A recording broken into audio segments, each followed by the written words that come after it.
అదరగొట్టే కారం రంగు రుచి ఆచి కారం పొడి.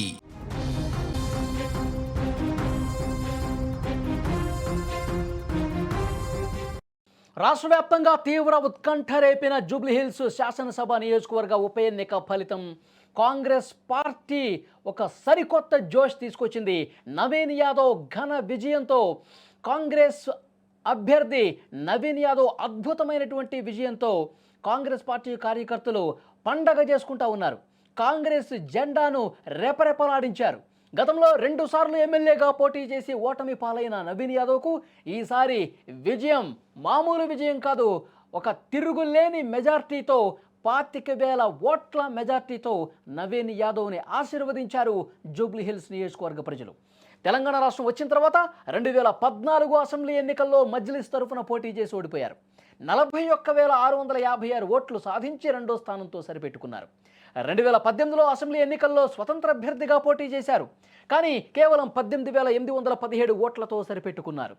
ఇక 2023 అసెంబ్లీ ఎన్నికల ముందు కాంగ్రెస్ పార్టీలో జాయిన్ అయ్యారు నవీన్ యాదవ్. కానీ పార్టీ టికెట్ ఇవ్వలేదు. ఇటీవల sitting BRS MLA Maganti Gopinath మృతితో ఉప ఎన్నిక అనివార్యమైంది. ఇప్పుడు కాంగ్రెస్ ప్రభుత్వంపై ఉన్నటువంటి సానుకూలత, స్థానికంగా ఆయన చేసినటువంటి కృషి, యువత మద్దతు ఇవన్నీ కూడా కలిసొచ్చాయి.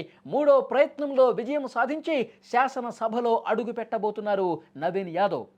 యువ నాయకుడు, స్థానిక వ్యక్తి అయినటువంటి నవీన్ యాదవ్కు అధికారం కట్టబెట్టడం ద్వారా జూబ్లీహిల్స్ నియోజకవర్గ ప్రజలు ఆయనకు ఒక అద్భుతమైనటువంటి గుర్తుండిపోయే విజయాన్ని అందించారనటంలో ఏమాత్రం సందేహం లేదు.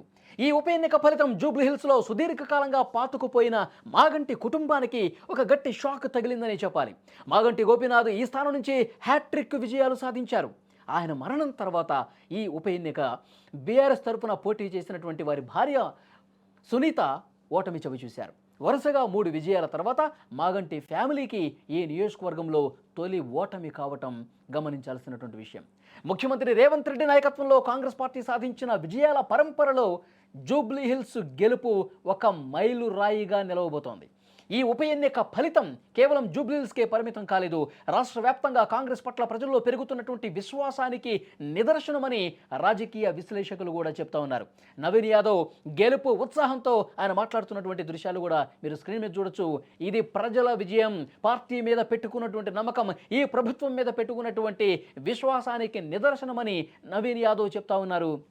ప్రతి రౌండ్లో కూడా ఆయన కౌంటింగ్ స్టార్ట్ కావడానికి ముందే చెప్పారు, భారీ మెజార్టీ మనకి రాగబోతోంది, నాకు ఆ నమ్మకం ఉంది, ప్రజలు నా పట్ల నమ్మకం చూపించారు. నేను ప్రచారంలో తిరిగినటువంటి ప్రతి ఇంటి దగ్గర కూడా ప్రతి ఒక్క వ్యక్తి కూడా జూబ్లీహిల్స్ నియోజకవర్గంలో ప్రతి ఒక్క ఓటరు కూడా నా ఆత్మవిశ్వాసంతో చూశారు.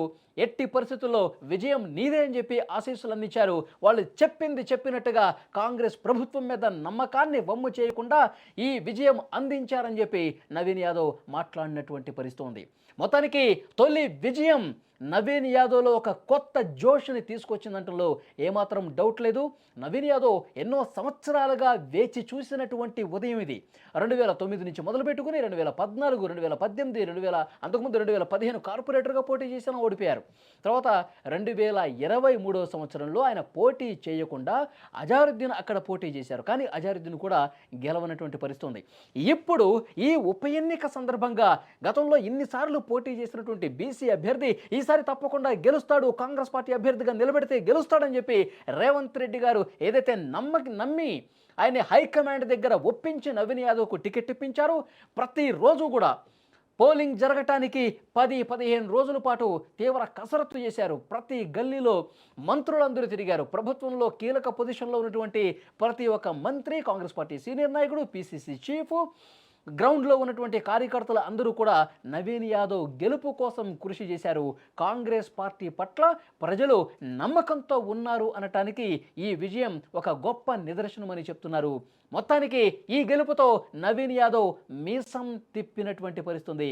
మీసాన్ని మెలేసి నేను ఎమ్మెల్యే అయితే ఈ నియోజకవర్గానికి ఏం చేస్తాను, నేను ఎమ్మెల్యే అయిన తర్వాత ప్రభుత్వంతో ఎలాంటి అభివృద్ధి కార్యక్రమాలు చేస్తానో ఒక్క అవకాశం ఇవ్వండి, ఒక్క ఛాన్స్ ఇవ్వండి అని చెప్పి ఆయన అడిగారు. ఇప్పుడు ప్రజలు ఛాన్స్ ఇచ్చారు. ఎలాంటి కార్యక్రమాలు ఇక్కడ జరుగుతాయని కూడా ఇప్పుడు ఆ నియోజకవర్గ ప్రజలు వేచి చూస్తున్నటువంటి పరిస్థితి. మొత్తానికి ఈ గెలుపు రేవంత్ రెడ్డికి, నవీన్ యాదవ్కి, కాంగ్రెస్ పార్టీ కూడా ఒక టర్నింగ్ పాయింట్ లాంటిదని కూడా విశ్లేషకులు అభిప్రాయం వ్యక్తం చేస్తూ ఉన్నారు.